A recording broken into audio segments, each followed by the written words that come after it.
Welcome once again to the Zach Carpenter Coach Show here on the Bear Network. I'm your host, Gary Omby. Check us out every week on YouTube. Just look for BCHS.TV or Bradley Central Basketball. Coach Zach Carpenter Show, anything like that, you'll find it. When you get there, if you'll hit that subscribe button, you'll be notified anytime we have other shows for your presentation that we've had here on the Bear Network. Coach, let's talk about where the season's going. We're through the district. You won the regular season district. You won the district championship, which we were heavily favored to do. And we were preseason pig, and with the returns we had and so forth, things went really good, and we took care of business, as you would say. We began play now Saturday night for the boys, region first round, and we've hit the elimination point of the season. Yeah. It is win or go home. Yeah, that's right. Survive and advance. Yep. And you don't want to see those seniors play their final game, but they'll be here at Bradley too. We'll talk about that in a minute. But we're going to play Cleveland High School, our biggest rival by far, for the third time. Beat them by 3 over there, beat them here by 10 or 12, something like that, seems like. I don't remember the exact score there. Playing them for the third time. I'm sure here's what they're thinking when they come over there, and we're going to beat the Badley Bears, they call us, you know. Not Bradley, but Badley Bears, and upset us in our season. That's their thought. Yeah, you know, when it gets to tournament time, crazy things happen. It happens every year in March Madness. You know, it's going to be March 1st when we get there, so, you know, it is survive and advance, win or go home. I mean, all the sayings that they have. So, you know, we got to be ready to put our best foot forward on Saturday night because we know we're going to get their best punch. It'd make their year and their season. You know, they're upside down record-wise. Not had a stellar year like they would like to have, but and nowadays, with huddle and you film games, they film games, now with huddle, there is no secrets. And it's a matter now of who's going to execute the game plan, be it on offense or playing the defense.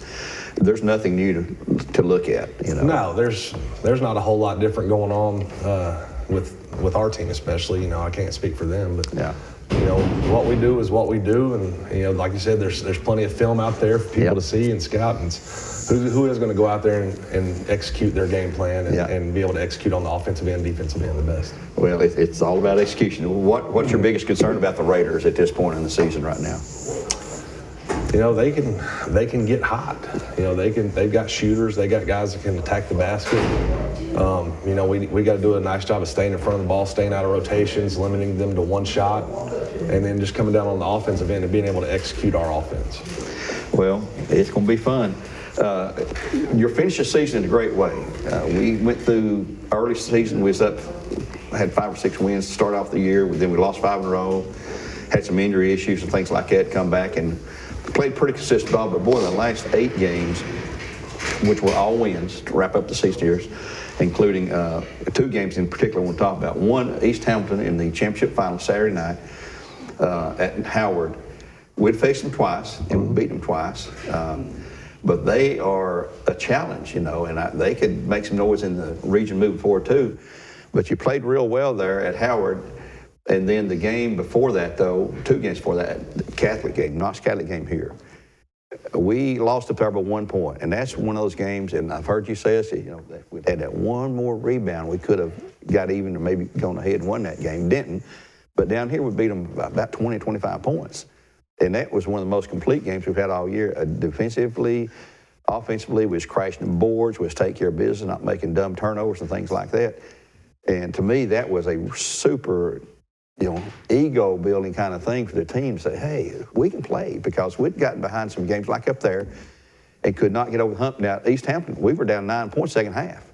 Yeah. We never quit. Resiliency, and we come back, and it's like a mental mindset the guys had. Hey, we can win this game.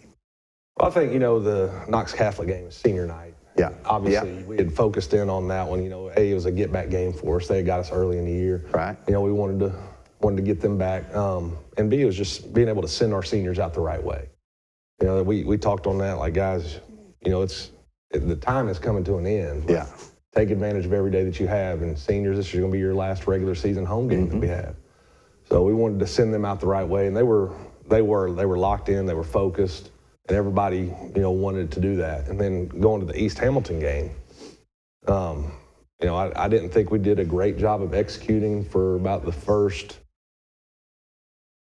26 minutes of the game. 2.5 quarters or so, or I'd say more than almost. End of the fourth quarter. The last 5-6 minutes of the game, I thought we were locked in. Yep. We were able to turn them over. We came down and finished plays, got stops when we needed to. So I thought that those last 6 minutes we were really locked in and focused. Now before that we weren't, in my opinion. And I told them, guys, you come out there, it's postseason time now. You can't have days like this. Right. You've got to be ready to go at all times. And you know, when it gets to the postseason, you don't get any do-overs. No, that's right. And you hit on a good point there. And something clicked there in the fourth period. The two key plays that keep coming back to me is the block by Caden and then his breakaway and a score and the foul call. You know, that put us ahead. That was when we took the lead there finally again. Another big play was when Tyrese blocked it and Caden took it and scored again. And I think it was foul again on that play. He had two big and ones down the stretch. Yep. He did. And then at the end of the game, we had Caden stepping up to 2 free throws and Tyrese stepping up to hit 2. And something that jumped out at me looking at the stats and talking to you after the game was Tyrese with 8 blocks. Yeah. I've renamed him Skyreese now. Not Tyrese, he's Skyreese. So you tell him that he's got a new name. I'll call him that on the radio Saturday night, Skyreese. So, but it was just one of those, you could just sort of see it and sense it, hey, we're going to win this game. We've been in that position before. Yeah. You know, Knox Catholic, for instance, Yeah. we were down 17 in the fourth quarter Yes. and cut it to 1. Yeah. So I told him, I think I called timeout, and we were down 7 or 8, something like that. And I said, guys, we've been here before. Yeah. Now, what are we going to do with it? Are we going to come out here and show them who we really are, or are we going to keep just, you know, kind of treading water, and just kind of leave it up for chance? And I thought they responded well, came out a little more focused there towards the end of the game, and were able to finish plays.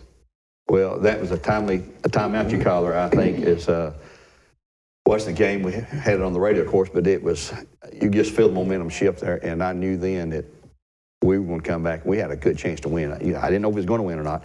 One huge factor to me as a fan, and I'm not know anything about coaching, moving forward, a key thing we've got to have is to keep our stars out of foul trouble. Yeah. We seem like every game now lately, that one of the big three, I call them, rides a pine a lot with you over there because he's got 2 fouls early or whatever, and it's different players, different times. But and sometimes, I know as a player, it's got to be frustrating. You go down, you take a shot, and you get fouled, but don't get called.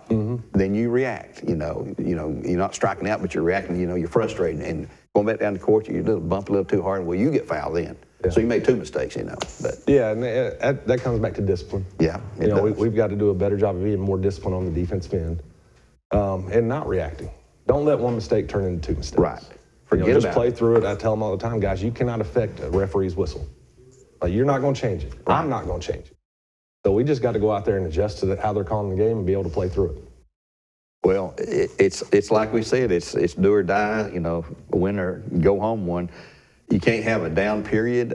You can't have a scoring drought. Kent Smith always said, basketball's a game of runs. It is. The team who gets the best run, the last run, in a close game, is going to win it. You know, and who's got, just like you say, the most disciplined team who can execute and take care of the ball, crash the backboards, and get that one extra rebound. And we've done a fantastic job rebounding lately. I mean, with the size we have in there, there's no excuse for not having rebounds. You know, and offensive rebounds that's the great thing. I agree. You know, that's one thing that it doesn't take a whole lot of skill to do. Right. Now, there is some skill to being able to read the ball and everything, but you know, you got to want to go do it. Exactly. Put forth the effort, and I think our guys have done a pretty good job of that. Well, they have, especially here lately. And it's just like I've heard coaches say, we don't want to peak too early. We want to peak at the right time, and it's sort of trending the right way for us. You know, with 8 straight wins over some really good teams, and some teams that are sort of so-so. But hey, it's that time of year, you don't really have a choice about who you face for the most part, but you got to, it's more about, and I've heard maybe you or Roots may, it's not so much about the other team, it's about our team doing what we have to do and executing our game plan, you know. Yeah, and that's something we talk about daily in practice. You know, what are we willing to do to reach our goals? Yeah. Are we willing to do anything we can to reach our goals, whether that's setting good screens, you know, finding the open shooter, maybe passing up a good shot for a great shot, being the loudest person on the bench, you know, getting our bench into it, defensive chance, things like that. What are we willing to do? Are we willing to take those next steps and grow in the right direction? I think you've seen steps of growth over the season in that right direction. Yeah. And I just can't be more proud of these guys. Well, the thing too, we're going to have a good crowd here Saturday night, I feel sure, but we love to see the Thunder dunks, I call them, you know. But it's just 2 points. It doesn't mean a whole lot if you're up by 20 or down by 30, rah, we got to dunk, But boy, and if it's a close game and it's a significant time in that game, it really gets a crowd fired up. Yeah. And the players know that, and you hear them too. I mean, you can't even hear yourself talking to the players in the huddle sometimes. It's a noise in there. And that's what's enthusiastic about the game. And we've had some great crowds this year, Bradley. Yeah, we really have. And I look forward to another great crowd on Saturday night. Anytime Bradley, Cleveland get together, it's going to be a hostile environment. Those are the ones you want to play in. Those are fun. They're great. I love playing them as a player. Yeah. And I love coaching in them. Oh, you played in a lot of those back in the day, all the way to the state finals there. And Friday night, we have a big crowd here. Friday night for the girls, and they're going to be playing McMinn County for the third time. We're going to be playing Cleveland for the third time Saturday night. So I look for big crowds here both nights because these are elimination game, folks. Both home at Bradley. 7 o'clock tip-off for the girls Friday, the boys Saturday. You win there, the girls move on to Monday. They'll play that at Cleveland High as a semifinals of the region. The boys move on to Walker Valley to play Tuesday. Tuesday in the semifinals, the boys. The winners then would play Wednesday for the girls and Thursday for the boys. Then take a chance in the sub-state. Yep. So it's here. Postseason's here. Survive in advance. I remember talking. We had a preseason conversation like this. Now it's just a snap of. It goes by in a hurry. It sure does. But we're playing our best ball, I think, of the year. Do you agree? You think we're playing our best ball of the year? I think we are. I do think that they're obviously coaches are never satisfied. And there's things we can always clean up, whether it's turnovers or. Giving a little more effort on this play or that play, getting a rebound. But, I like the way our team is playing. I love our chemistry right now, and I think we're trending in the right direction. They're finding the open man, too. A lot of assists and everything. We're doing a great job of sharing the ball, and guys are stepping up, making shots, and I think you see that in the result when you look at our field goal percentages and things like that. And right now, so much of the game is being smart, playing smart, seeing the guy, offensively, defense, seeing the guy that you got to stop or you got to get the ball to. You take care of your part of the game, and your teammates take care of theirs, and everything work out fine. Yeah, that's another thing we talk about all the time is doing your job. Yeah. Whatever your job is, do your job. And I think the guys have responded well to that. And another thing is staying connected. I think that they've gotten really close, and they're connected right now, and just stay connected. Everything that we do, we're connected. Well, this is the time of year you got to have that. You sure don't need any problems there, and it looks like we're doing extremely well with the team, and just got to win. Yep, that's right. That's the name of the game right now, win. We'll have this conversation again next week because we're going to win Saturday night. And the girls are going to win Friday night. We'll do this conversation again next week, probably at the time after we wrap up the region or get close to the end of the region before we sub-state, hopefully, and see how both teams are doing there and go from there. Sounds good. Coach Zach Carpenter, appreciate you as always, bud, for being here for our weekly coaches show.